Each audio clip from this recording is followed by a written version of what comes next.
China stocks breaking out today after the G20 meeting and adding to a rebound over the last month. Check out the BATS stocks. That's Baidu, Alibaba, Tencent, and Sina, all flying. Our next guest says this could be your best chance to buy. Brendan Ahern is Chief Investment Officer at KraneShares, which runs a suite of China-based ETFs. Brendan, great to have you with us. Thank you. Thank you, Melissa. You're pointing out the discount on a price-to-book basis of Shanghai shares versus U.S. shares. What has that, you said it's the cheapest relative to U.S. shares in 20 years. What has that told you in the past when you've reached this discount? As much as it emotionally can be difficult to buy, buying at the widest disparity ever has been a great entry point for these Chinese A shares like we hold in our KBA ETF. So we think it's a fantastic time for long-term investors to take a position today. When was the last time, we've seen these sorts of discounts relative to U.S. stocks? And is it possible that U.S. stocks are simply overvalued and they should come down versus Chinese stocks going up to meet the U.S. valuations? It's not just on a relative basis. Even in the summer of 2015, Melissa, when we had a very sharp downturn in Chinese equities, it never got to this level on a price-to-book basis. Even on a historical basis, I think you make a good point that part of this is on a relative basis, U.S. equities are relatively fully valued. But on a historical basis, we are below the long-run averages, which is another reason that validates our thesis on why we should be taking positions at these levels today. Does it matter what the economic data out of China is? I mean, if you take Caixin PMIs, the lowest since January, I mean, does it matter what these external factors say surrounding this discount relative to U.S. stocks? I think this gets into our thesis of the tale of two Chinas, Melissa. When you look at manufacturing PMIs, they are unquestionably contracting. They are affected by the trade war. At the same time, when we look at the non-manufacturing PMI, like we got last night, still in an expansion territory.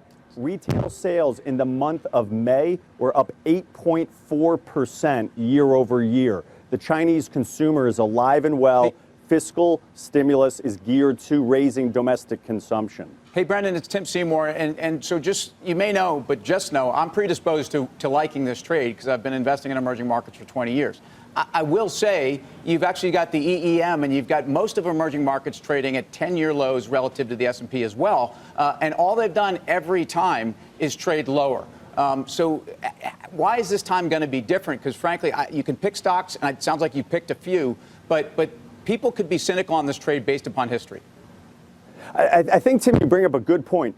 When you look at broad-based emerging markets, ETFs like EEM, 50% of the exposure in EEM is in financials, energy, industrials, and materials.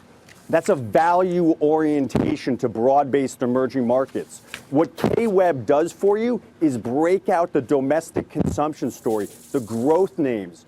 Those names, just like here in the U.S., are what's powering the market higher. You break those names out, I think you get a much better experience than buying the blob, buying broad-based EM. Brendan, thanks for your time. Appreciate it. Brendan Ahern of KraneShares. Tepper, you like the domestic Chinese story. I do, yeah. So I think you have to be selective here. I mean, it really hasn't paid to just be in broad emerging markets over the last several years. So I think you have to be specific, you have to be selective. I like Alibaba, I've talked about that before. Gives you exposure to that Chinese middle class, which is rising. They've got a bunch of underlying businesses. They're still being viewed as just this e-commerce giant, but they do e-commerce, they've got financing, they've got cloud. So it's just really a great company to own. I like the Macau casino names, and gross gaming revenue was out, that beat, but I don't know how much of it had to do with that and had to do with better trade headlines today when you saw a Wynn pop or a Las Vegas Sands pop. I like the Las Vegas Sands as a catch-up trade, even though it's up 18% year-to-date against a Wynn. Wynn's up 33% year-to-date, LVS. I like Tencent, and you look at the PEG ratios of some of the mega cap Chinese names versus things like Google and Amazon, much more attractive. Amazon might be the biggest incubator, tech incubator in the world that has some major cash flow generating businesses right now, major into gaming. So I like Tencent. Yeah, I would just mention that K-Web, what he was just talking about, gives you exposure to all those domestic consumer names, is probably a decent way to do it because you don't have the idiosyncratic risk of one of those sorts of things. You know that they're not facing competition generally from U.S. companies there, and their web market, which is primarily mobile, is what, 3-4x ours? You know what I mean when you think about it? So I think this is a place that you have to be long term because some of those favorite ones that you own here in the U.S. may never be in China.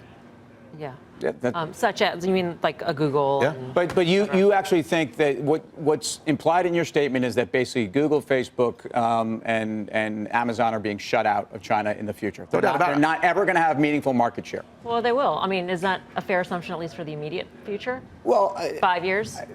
I don't know. If you guys are telling me that I should start thinking about very different growth in China for all of those companies, then I don't think those companies should be trading where they are. I don't think the market has told you that they're going to get shut out of China.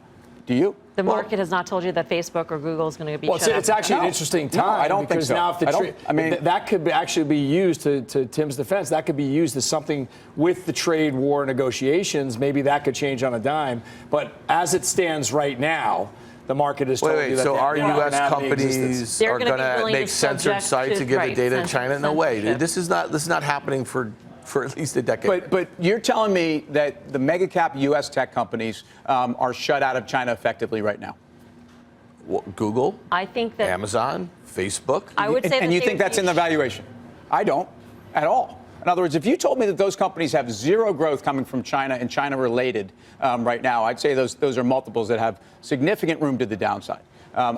We all get the national champion, story. Made in China 2025, One Belt, One Road. This is all about technology. I get that. We all know that. But if we think that U.S. tech companies are no longer going to have access to the size of that market, I think it depends on which I think that's a major statement. tech company. I mean, I think a company like Alphabet, will they want to be subject to censorship laws in China? They may not be technically shut out, but they may choose to shut themselves out because they don't want to be.